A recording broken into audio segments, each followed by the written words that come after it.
Jamaah di sebuah musola mengabadikan momen viral yang mengharukan.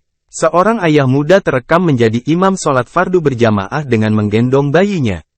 Dikutip dari unggahan akun Instagram @kisahsemangat, pemandangan indah tersebut sukses mencuri perhatian warganet dan mendadak viral. Uniknya, bayi yang digendong anteng banget dan enggak rewel sama sekali. Dalam unggahan video tersebut tampak suasana musola yang cukup sepi.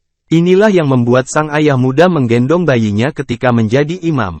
Di belakang sang ayah dan bayinya tersebut terdapat seorang makmum wanita dengan menggunakan mukena putih.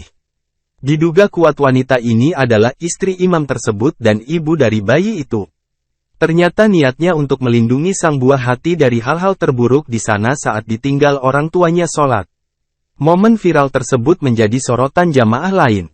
Sampai ada orang lain yang mengabadikan peristiwa hangat tersebut. Meski sambil digendong dan diajak sholat, bayi itu sama sekali tidak rewel dan terlihat anteng. Dia seolah tidak mau lepas dari gendongan sang ayah. Hingga berita ini dibuat, unggahan viral tersebut mendapat beragam respons dari warganet. Kemudian mendapat setidaknya 124 tombol suka.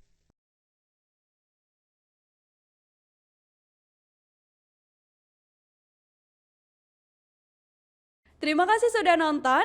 Jangan lupa like, subscribe, dan share ya.